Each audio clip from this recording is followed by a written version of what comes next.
రాష్ట్ర అధ్యక్షులు అందరికీ ముద్దుల ముఖ్యమంత్రిగా పనిచేసిన శ్రీ జగన్మోహన్ రెడ్డి గారి పుట్టినరోజు శుభాకాంక్షలు తెలియజేసుకుంటున్నాం.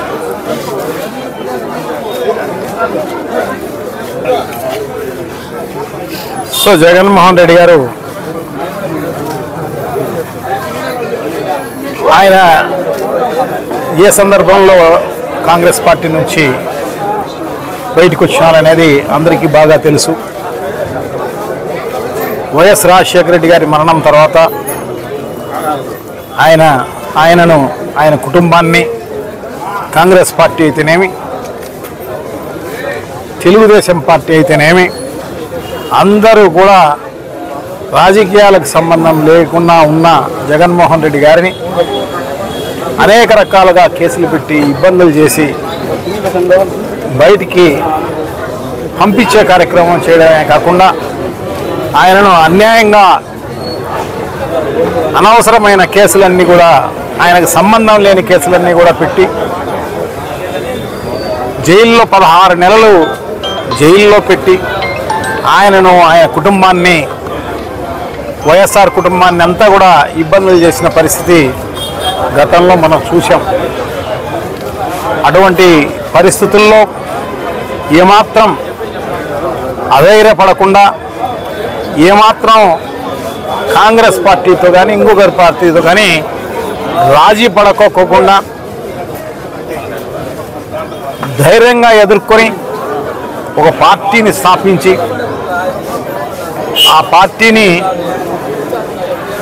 ఎంతో ఒక బలోపేతంగా తయారు చేయడంలో, అదే కాకుండా ఈ రాష్ట్రంలో తెలుగుదేశం పార్టీని కాంగ్రెస్ పార్టీకి ప్రత్యామ్నాయంగా తయారు చేసి మొక్కవోని ధైర్యంతో చేసిన ధైర్యశాలి దీశాలి జగన్మోహన్ రెడ్డి గారు ఎన్నో రకాలుగా ఇబ్బందులు పాలు చేస్తారు, ఢీ కొట్టడం జరిగింది. సో అదే ఆ కరేజ్ అనేది నిజంగా కూడా ఎవరికి కూడా రాదు, అది జగన్మోహన్ రెడ్డి గారికే సొంతం. సో డెఫినెట్గా ప్రజలు మెచ్చి ఆయన ముఖ్యమంత్రి అయిన తర్వాత ఆయన చేసిన సంక్షేమ కార్యక్రమాలు ఈ భారతదేశంలో కాదు కదా, ప్రపంచంలో ఎక్కడ కూడా కని విని ఎరగని విధంగా ఆయనైతే ఏదైతే మేనిఫెస్టోలో చెప్పడం జరిగిందో అవన్నీ అమలు చేసిన ఘనత శ్రీ జగన్మోహన్ రెడ్డి గారిది.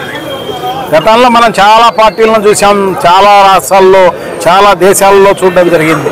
ఎన్నికల్లో మేనిఫెస్టోలో చెప్పేది ఒకటి, అమలు చేయకోకుండా దాన్ని చెత్తపుట్టలో వేసిన పరిస్థితి మనం చాలా చూసాం. సో అటువంటివి తూచా తప్పకుండా 100% ప్రజలకు మేలు చేయాలి, ఈ రాష్ట్రం బాగుపడాలి అని చిత్తశుద్ధిగా పనిచేసిన జగన్మోహన్ రెడ్డి గారు. సో నిజంగా కూడా చాలా గొప్ప మనిషి. సో నిజంగా అంత బాగా ప్రజలకు మేలు జరిగిన పరిస్థితి కూడా ఒక రామరాజ్యాన్ని తలపించే విధంగా జగన్మోహన్ రెడ్డి గారి పరిపాలన సాగిందన్నమాట. సో అందుకోసమే ఈరోజు అన్ని రిపోర్ట్లంతా కూడా అన్ని చోట్ల జిఎస్డిపి అయితేనేమి, మిగతా కాగ్ర రిపోర్ట్లు అయితేనేమి, తర్వాత సెంట్రల్ గవర్నమెంట్ అయితేనేమి ఒక మంచి పరిపాలన అందించినారని చెప్పేసి ఇప్పుడు కూడా చెప్పే పరిస్థితి అన్నమాట. సో అటువంటి పరిపాలన అందించడం జరిగింది తప్పకుండా.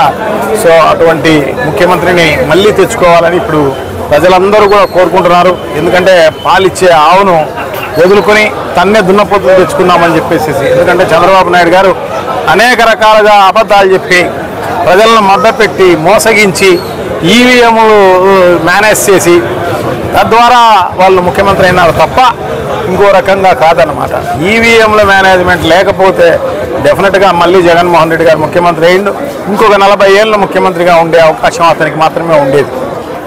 సో దాన్ని ఎదుర్కొనే కార్యక్రమంలో భాగంగా వాళ్ళు ఈ రకంగా ఈ రాష్ట్రాన్ని అన్యాయం చేయడం జరిగిందన్నమాట. సో ప్రజలందరికీ కూడా ఇప్పుడు బాగా తెలిసి వచ్చింది.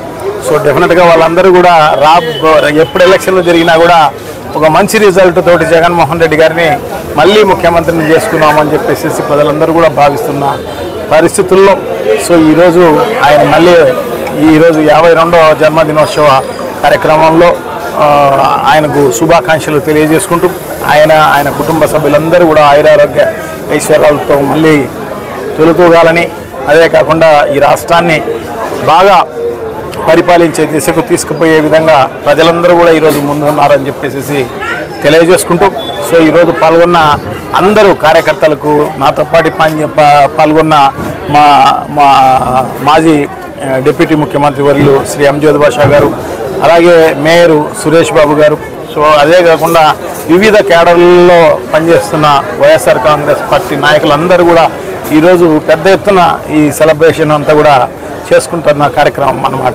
సో బాగా అందరూ పాల్గొన్న దానికి అందరికీ కూడా అభినందనలు, కృతజ్ఞతలు తెలియజేసుకుంటున్నాం.